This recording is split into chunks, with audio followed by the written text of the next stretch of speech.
Bueno, ya les mandé unas fotitos de los modelitos moleculares que les proponía que pueden hacer ustedes en su casa. Los modelos moleculares comerciales de la química orgánica, que tenemos algunos en la cátedra y son los que normalmente uno tiene en las universidades, son muy costosos porque son importados y la verdad son difíciles de conseguir. Tal vez ahora que podemos comprar en Amazon o en distintos lugares del exterior, capaz que es más fácil que lleguen a tu casa, pero son muy costosos, generalmente están en dólares y para nosotros son prohibitivos, pero la verdad es que armando modelos moleculares muy simples, con nuestros propios elementos, se puede visualizar perfectamente esto y no tiene sentido que gasten este dinero ahora, más vale lo usan para otros fines. Más adelante pueden eh, buscar modelos más específicos si les interesa para algún tema de trabajo, pero con fines educativos les propongo hacerse esos modelitos moleculares que funcionan muy bien para todo lo que vemos en esta materia. Y también pueden usar su imaginación si no quieren. Yo les mostré ahí algunos con un material que es como una goma eva más compacta, que funciona muy bien para usar, para cortar pelotitas como un carbono, pero si ustedes quieren pueden usar gomitas, no sé, pueden hacer una molécula usando uvas, no sé, cualquier cosa esférica que puedan ponerle algún palito para armar el modelo molecular. Eh, Así que Creo que eso, las sí. pelotitas, esas que vienen para los collares, ¿Cuáles? ¿Cómo? algunas pelotitas que vengan para armar collares. Claro, eso también puede usarse, y si no, las pelotitas de tergopor eh, con palillos son muy fáciles de usar, vienen unas pelotitas, yo no les mostré los modelos que tengo. Bueno, sí, creo que en alguno de los videos están los modelos moleculares con pelotitas de tergopor y con palillos, con escarbadientes, y con eso funciona muy bien. Eso la ventaja de los alfileres es que uno lo puede tener eh, a mano, incluso cuando hacíamos los parciales presenciales, los chicos traían los modelos moleculares, los armaban ahí y no tenían ningún problema de llevarlos en la cartuchera o en cualquier espacio mínimo. Entonces les dejo esa inquietud para que les ayuden para visualizar estos ejercicios. Realmente facilita muchísimo, así que traten de hacérselo. Realmente resulta muy práctico, muy útil. Habíamos dejado entonces para el propano el diagrama energético para la rotación en torno al enlace tita, definido entre el carbono que tiene el metilo, el carbono 2, el carbono 3 y el hidrógeno. Y acá también se observa exactamente la misma tendencia, la misma forma para la curva, porque también hay una simetría. La única diferencia es que el eclipsamiento entre el hidrógeno y el metilo, el carbono del metilo, es un poquito más energético, tiene mayor inestabilidad para la molécula que un enfrentamiento hidrógeno-hidrógeno.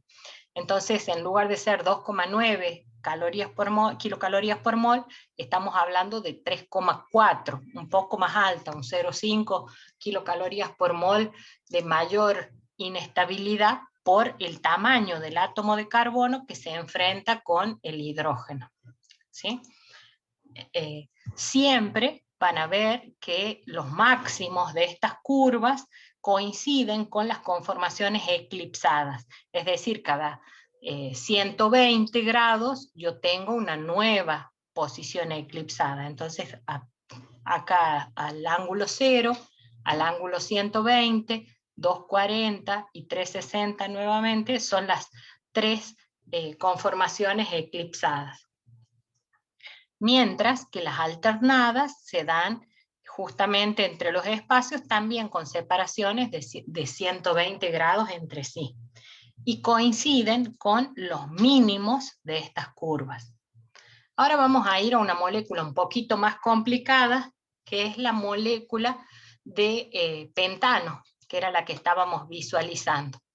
Siempre para este análisis que se llama conformacional, porque son una evaluación de la energía del sistema a medida que va variando la conformación, la clave es definir cuál es el enlace que yo voy a analizar, porque todos los enlaces giran, pero yo tengo que definir en torno a qué carbonos voy a producir el enlace que gira para hacer este análisis. Yo voy a elegir carbono 2, carbono 3. Si yo lo hago a carbono 1, carbono 2, simplemente voy a tener un grupo muy grande que se va a ir enfrentando con los hidrógenos. Y la curva va a ser muy parecida a la que hemos visto anteriormente para el propano. La única diferencia es que en lugar de un metilo que se enfrenta con el hidrógeno, voy a tener un grupo de 3 átomos de carbono, un propilo, que se va a estar enfrentando. Quiere decir que la barrera va a ser un poquito más alta de 3,4, pero la forma va a ser idéntica.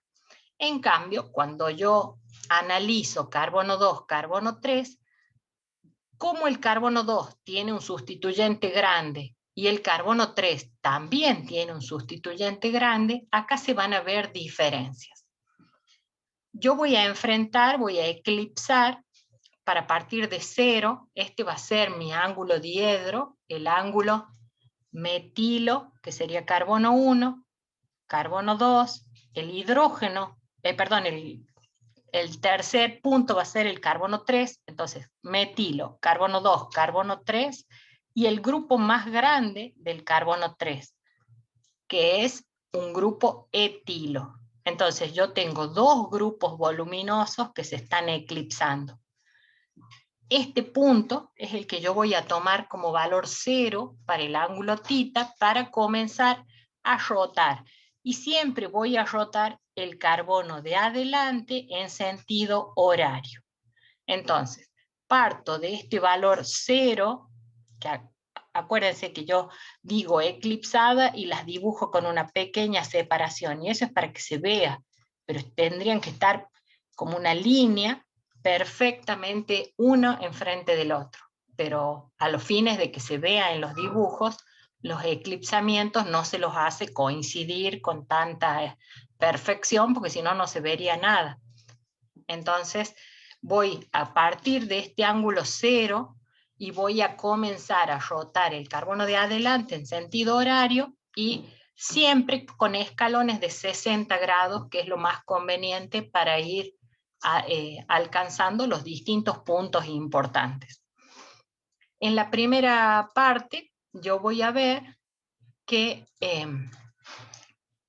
al partir del ángulo 0 yo tengo un eclipsamiento metilo-etilo, los dos grupos grandes. Entonces esa sería la peor situación de todas, donde los dos grupos grandes se enfrentan. Y ahora el metilo, que es el de adelante, el que tiene CH3, va a ir girando hasta llegar a los 60 grados a una disposición que se llama alternada. Fíjense que acá la distancia que hay entre los grupos grandes es una separación de 60 grados en ángulo diedro. Esta forma alternada se va a llamar izquierda o gauche. Gauche quiere decir izquierda en francés, y la forma esta es una separación entre los grupos grandes de 60 grados. También le llaman sesgada, pero la forma más frecuente para nombrarla es izquierda o gauche, que es esta separación de los grupos grandes por este ángulo de 60 grados. Luego el metilo continúa moviéndose y va a llegar a eclipsarse con el hidrógeno que está atrás, ¿sí? Hay un nuevo eclipsamiento. Y acá el etilo vuelve a eclipsarse, pero con el hidrógeno del carbono de adelante. También es una situación eclipsada, pero es distinta de la que teníamos a 0 grados, porque acá hay un eclipsamiento etilo-hidrógeno, metilo-hidrógeno. Estas dos situaciones son desfavorables, pero no es tan mala la situación como cuando los dos grupos grandes se enfrentan. Luego sigue girando el carbono de adelante y va a llegar a una nueva situación alternada. Esta situación alternada es muy llamativa porque van a quedar los grupos grandes lo más lejos posible. Van a quedar a 180 grados de separación. Eso es una situación, es como el punto más cómodo que puede alcanzar esta molécula, porque los dos grupos voluminosos van a quedar lo más lejos posible. Esta situación se llama anti, cuando existe una separación de 180 grados entre los grupos más voluminosos. Entonces, también es alternada igual que la izquierda, pero es más conveniente porque no están separados 60 grados, sino que están separados 180 grados, ¿sí? Lo más lejos posible. Y cuando sigue girando el carbono de adelante, va a volver a eclipsarse a los 60 grados con el hidrógeno del carbono de atrás. Fíjense que de nuevo, eclipsamiento etilo-hidrógeno, metilo-hidrógeno. Hay una coincidencia entre estas dos. Y si sigue girando, volvemos a una situación de alternada, con una distancia de 60 grados, con una separación de 60 grados, y es otra estructura de tipo alternada gauche o alternada izquierda, ¿sí? Fíjense que tenemos esta misma situación, acá para un lado y acá para el otro. Quiere decir que así como se da una coincidencia entre estas eclipsadas, también se va a dar una coincidencia entre las alternadas. Y eso se debe a que la molécula tiene una cierta simetría.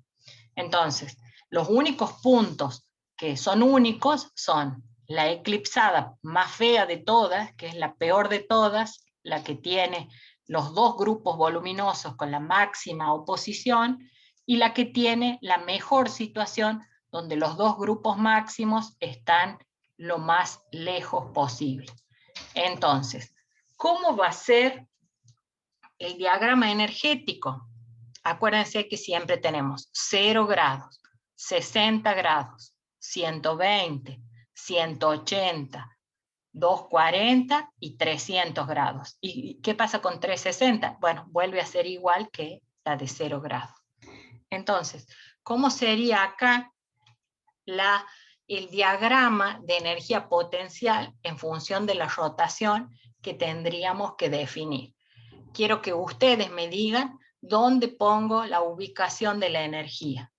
Para 0 grados, ¿un valor alto o un bajo? Es decir, ¿un máximo o un mínimo? Un máximo, ¿sí? Sería la eclipsada. Es un máximo. Para 60 grados, Mínimo. un mínimo. ¿El mínimo más mínimo o uno intermedio? Intermedio. Intermedio, ¿sí? Entonces, ahí. Y para 120, Un máximo. un máximo. ¿A la misma altura que la anterior? ¿Que el máximo de 0 grados? No, un poco menos, digamos. Un poco menos. Muy bien. ¿Y la de 180? El mínimo mínimo. Mínimo mínimo. Muy bien. ¿Y la de 240? Un máximo. ¿Un máximo a qué altura? ¿Igual al de 0 o igual al de 120?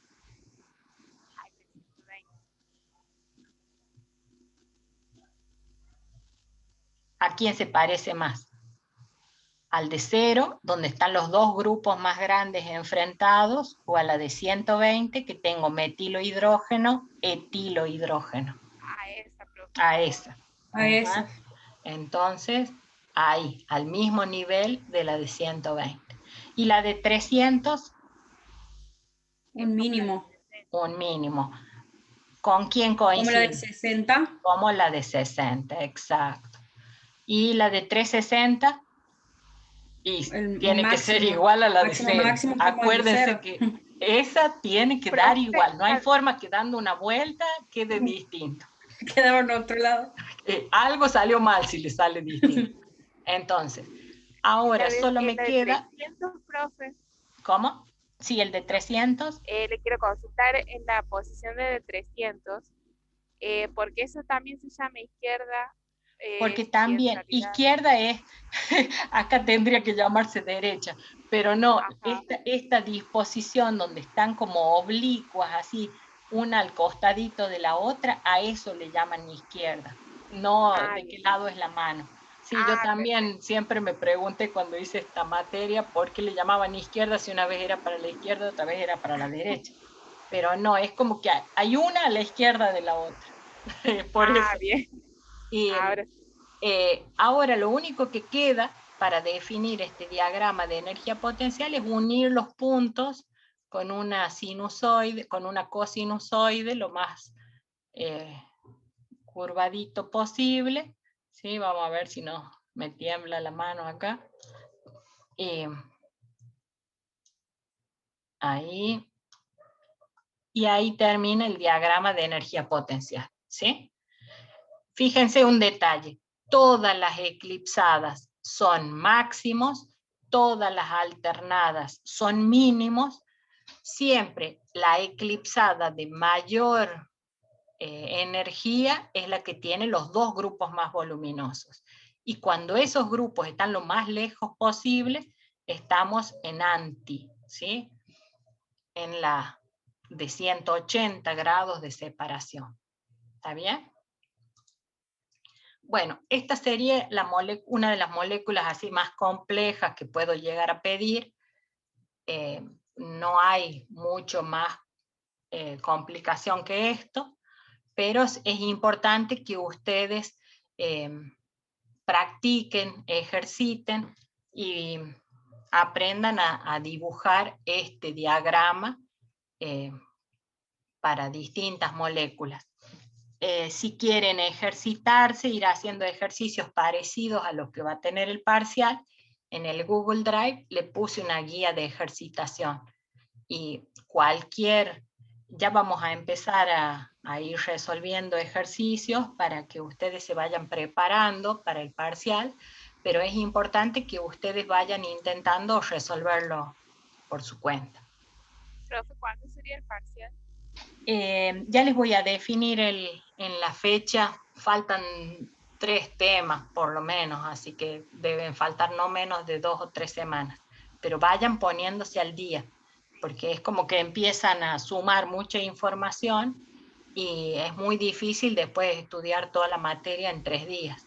Así que pónganse a repasar, hagan los ejercicios y estoy a su disposición para resolver dudas. Les cuento que el año pasado, cuando hicimos esta materia, que bueno, fue como un poco un experimento de intentar darla virtual, dimos todas las clases y después, con la guía de ejercicios que yo les había preparado, hicimos toda una serie de clases de consulta de los ejercicios con resolución con pizarra, como todo virtual, pero como para ir respondiendo a todos los ejercicios de la guía y a las consultas. No habría problema de hacer eso también este año. Yo veo que es imprescindible que podamos tener un día para ejercitación. El año pasado lo daba el profesor Esteban, pero ahora en este momento el profesor está dando las clases presenciales, los prácticos que quedaron pendientes del año pasado. Por eso me ofrezco yo a acompañarlos con los ejercicios. Y cualquier duda, tengo todos los tutoriales de las clases de consulta también grabadas del año pasado que pueden tener a disposición. Bueno, la molécula que sigue es el butano. El butano es la molécula de 4 átomos de carbono, quiere decir que yo voy a tener acá en el... Y otra cosa importante que tengo que definir siempre es cuál es el enlace que voy a rotar. Porque si rota carbono 1 con carbono 2, va a ser un caso muy parecido a la del propano. Lo único que en lugar de tener un grupo metilo, acá van a tener un grupo etilo. No sé si me interpretan. Si yo tomo todo esto como un sustituyente del carbono 2, va a ser una molécula como habían visto en el propano. Lo único que cambia la cantidad de carbonos, pero el perfil va a ser el mismo. Mientras que si tomamos, en lugar del carbono 1 y 2, tomamos el giro de carbono 2, carbono 3, acá voy a tener un átomo, un grupo voluminoso para el carbono 2 y un grupo voluminoso para el carbono 3. Y va a ser muy parecida a la que vimos recién, ¿sí? Entonces, todas estas moléculas van a tener esa simetría y tienen en coincidencia el punto de que el eclipsamiento de los grupos más grandes van a tener el valor más alto de energía, y cuando esos grupos se distancian a un ángulo de 180 grados, vamos a tener el punto de la eclipsada de más baja energía. Y acá tenemos gauge o izquierda, y acá gauge o izquierda, ¿sí? Entonces van a ver que los perfiles son siempre muy fáciles de determinar, y lo único que habría que ver es cuánto va a ser el valor de energía, pero eso es muy específico, eso no hay forma de memorizarse. Uno tiene que saber que son del orden de 3 kilocalorías por mol, o acá en este caso, entre la anti y la eclipsada total, tenemos 6 kilocalorías por mol de diferencia, pero esos son valores experimentales que ustedes no tienen por qué memorizar. Lo único que tienen que saber es que es del orden de unidades de kilocalorías por mol. Bueno, ahora tenemos que ver reacciones de los alcanos. Los alcanos, como no tienen ningún grupo raro, sino simplemente son hidrocarburos, van a tener baja reactividad. Quiere decir que hay pocas reacciones para los alcanos. Son prácticamente inertes, reaccionan muy poco. Por eso es que van a ser usados como solventes o lubricantes o propelentes de aerosoles, porque no van a tener reacciones químicas con las otras sustancias con las que se pueden poner en contacto. Entonces va a haber pocas reacciones para los alcanos. Una es la combustión y otra es la halogenación. La combustión es una reacción sencilla, porque implica una reacción entre el alcano, que acá está representado por su fórmula general, con oxígeno. Cuando se pone en contacto el alcano con el oxígeno, va a quemarse y va a generar dióxido de carbono y agua. Siempre que se quema un alcano en condiciones de exceso de oxígeno, que no le falte el oxígeno, va a generar dióxido de carbono y agua. Esta reacción tiene como factor más importante la liberación de calor. Este es la reacción exotérmica que permite que los autos funcionen, que la cocina de la casa permita cocinar, ¿sí? Es la reacción de combustión de un alcano. Profe, Sí. ahí en la flechita habría, o sea, se agrega ahí energía calórica, o simplemente con presencia del oxígeno ya reacciona. Es muy buena tu pregunta, porque ustedes habrán visto que yo puedo comprar un bidón de nafta y tenerlo al bidón abierto en presencia del oxígeno del aire y nunca se va a prender fuego solo.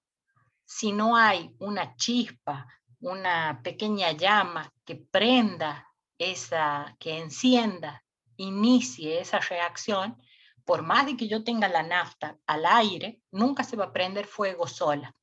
Pero no necesita calor esta reacción. Esta reacción es exotérmica, libera calor. O si no, acerquen la mano cuando prende fuego un poco de combustible y van a ver, libera calor. Pero necesita de un catalizador o de una pequeña chispa que desencadene la reacción. Entonces lo que se tiene que poner es como un pequeño estímulo para iniciar la reacción. Pero la liberación de energía calórica aparece como parte de los productos que se forman en esta reacción, ¿sí? Acá tendrías que poner una chispa, normalmente uno no escribe chispa o encendedor y con eso ya se supone, pero es una reacción que si bien libera calor, necesita de una energía de activación para que la reacción ocurra, ¿sí? Esta barrera de activación que es imprescindible superar para que la reacción se desencadene es la chispa o el encendedor o la llama que yo tengo que acercarle para que la reacción comience. Ahora, cada vez que un alcano se quema en presencia de exceso de oxígeno, por cada átomo de carbono que tiene el alcano va a aparecer el mismo número de moles de dióxido de carbono. Es decir, cada carbono, si yo quemo pentano, van a aparecer 5 moles de dióxido de carbono. Si yo quemo un mol de butano que tiene 4, aparecen 4. Si yo quemo una cera que tiene 30 átomos de carbono, tendrían que aparecer 30 CO2. Entonces, cada carbono que acá se quema se equilibra en la estequiometría con N moles de dióxido de carbono. ¿Y cómo sigo igualando esta reacción? ¿Cuántos hidrógenos? Bueno, los hidrógenos son 2N más 2 y todos los hidrógenos del alcano van a pasar a formar agua. Quiere decir que ¿cuánta agua se va a formar? Para que multiplicada por el 2 me dé 2N más 2. ¿Cuánto tendría que ser el coeficiente acá para que me dé 2N más 2? Y la mitad de... Claro, habría que dividir. Sería N más 1, ¿sí? Entonces, para el agua, N más 1 es el número de moléculas que se forma cuando se quema el alcano. Y el oxígeno se iguala entre los N por 2 y N más 1. Entonces, la cantidad de oxígeno es 3N más 1 dividido en 2, porque como tengo la molécula diatómica de oxígeno, esta es la cantidad justa estequiométrica que hace falta para que se dé esta reacción. Pero en muchos casos no tengo exceso de oxígeno o no llego a la cantidad estequiométrica de oxígeno. Cuando se da esa situación es cuando ustedes van a ver que la llama, el fuego que se prende cuando se quema el alcano, en lugar de ser azul, es una llama amarilla, casi anaranjada, un color muy diferente de este azul que es la llama con el exceso de oxígeno. Cuando se produce esa combustión de esa forma, es cuando, por ejemplo, el calefón está andando mal y yo tengo una llama anaranjada y yo estoy corriendo el riesgo de que en lugar de formarse dióxido de carbono se forme monóxido de carbono. Y ahí es donde se producen en el invierno tantos accidentes, porque no está regulando bien el calefactor, o porque la gente, bueno, en su necesidad de calefaccionar el ambiente, usa el horno de la cocina, que a veces tampoco regula tan bien, y el monóxido de carbono es el asesino silencioso, porque primero hace que la gente se desvanezca o se duerma, y después se asfixia, porque no se combina con la sangre, formando una especie que lo termina matando al ser humano por asfixia. Entonces, Profe, sí. entonces es la misma ecuación, digamos, pero cuando hay más, o sea, hay exceso de oxígeno se forma dióxido de carbono y cuando hay exceso del alcano se genera monóxido de Sí, carbono. no es exactamente la misma ecuación, es como si fuese una reacción lateral de que se quema incluso a más bajas temperaturas. La temperatura de esta llama tiene un valor determinado, que no lo sé de memoria, pero la llama azul es más caliente que la llama anaranjada. Entonces es como una combustión incompleta que se forma para dar monóxido de carbono, y esta es la sustancia que envenena y que mata a tanta gente en accidentes domésticos por culpa de esa llama que no está regulando bien. Entonces, de tarea, miren el calefón de su casa, fíjense si la llama es anaranjada, amarillenta, o si es azul, que es lo que tendría que ser, y si no está de un color muy azulado y está demasiado anaranjado, es porque le falta una limpieza a ese quemador del calefón, para que en el calefón no hay tantos problemas. Los problemas principales son en los calefactores, que muchas veces no tienen salida al exterior, y ese monóxido de carbono se comienza a acumular en el ambiente. Y por eso es de que hay tantos casos de envenenamiento. Cuando se quema... ¿Cómo? Perdón. El color azul o anaranjado, ¿con qué tiene que ver? El color viene de la temperatura de la llama. Las llamas de más alta temperatura son las blancas o azules. Y cuando está anaranjada, es porque la llama es de más bajas temperaturas. Acá es distinto de lo que se ve en inorgánica, que ustedes han visto que las llamas, cuando están en presencia de metales o de distintos elementos, tienen distintos colores. Ustedes habrán visto que la llama de cuando se quema sodio es amarilla, cuando se Claro, quema pensaba que potasio tenía es rosado. Acá esta llama se supone que tiene solo el alcano y el oxígeno. Y el color de la llama tiene que ver con la temperatura a la cual se está produciendo la combustión. Si a esta llama azul ustedes le tiran sal, sí van a ver que se pone amarilla, y ahí sí es porque se quema el catión sodio, y por la emisión de radiación de color amarillo, ustedes van a estar viendo que la llama se pone amarilla. Pero no hablo de la presencia de metales. Cuando se hace la combustión de alcanos, el color, que se supone que la cocina está limpia, que no tiene ni bario, ni potasio, ni sodio, sino simplemente se está quemando el alcano. A mí me encantaba jugar tirándole cosas a mi cocina, por eso sé todos los colores de los iones metálicos. Eso es el fanatismo de los químicos, que nos gusta experimentar en la casa con cosas. Cuando quemaba una revista también que salía de distintos colores. Bueno. Claro, claro.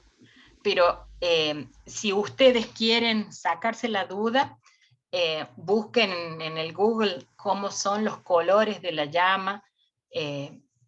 Acá la llama es de cuando se quema el gas butano, y van a ver que incluso en una vela, que van a tener distintas zonas con distintos colores, el color de la llama de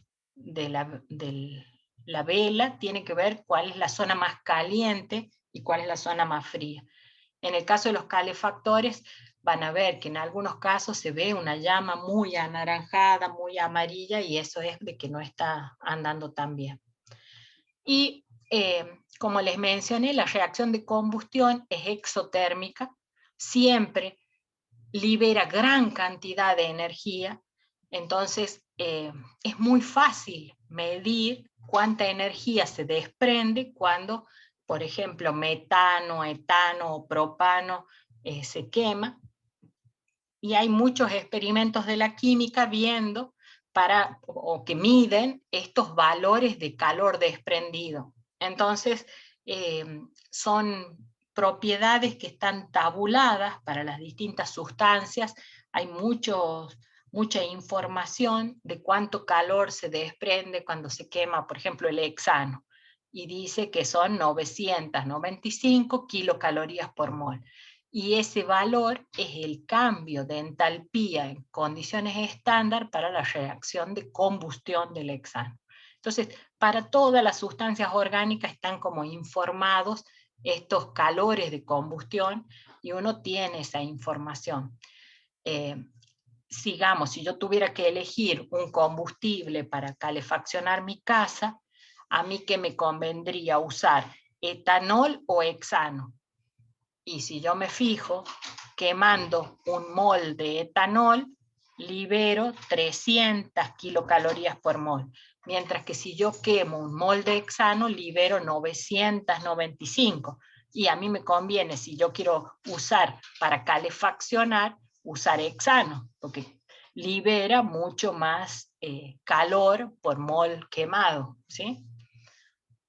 El azúcar, por ejemplo, 1348 kilocalorías por mol. Bueno, eso es una tablita nada más que para contarles de eso. Y ahora comenzamos con el tema halogenación fotoquímica. Si ustedes ya han visto los videos de la clase 6, ya deben haber visto esto, así que yo voy a ir un poco rápido. Y si no, les queda pendiente de revisar ese video. La halogenación fotoquímica de los alcanos es una reacción de sustitución. Uno de los hidrógenos del metano se va a reemplazar por un átomo de halógeno que proviene de la molécula diatómica. Esta reacción vale para cloro y para bromo, ¿sí? Se puede dar la cloración fotoquímica de alcanos o la bromación fotoquímica de alcanos. Este ejemplo es con cloro. Se va a producir entonces una sustitución o intercambio.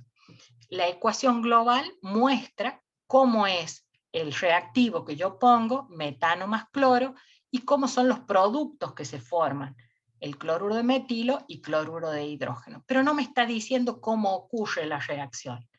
La reacción es una reacción que involucra radicales libres. Un radical libre es una especie que tiene electrones impares. Ustedes saben que en todas las moléculas orgánicas el carbono trata de completar su octeto y siempre de alguna forma compartir electrones para llegar a 8. Bueno, en algún punto de la reacción radicalaria va a haber intermediarios que van a tener un número impar de electrones. Es decir, no va a tener 8, sino que va a tener 7 o va a tener un distinto número. La reacción radicalaria tiene 3 etapas: iniciación, propagación y terminación. Y la iniciación es el evento donde aparecen los primeros radicales libres.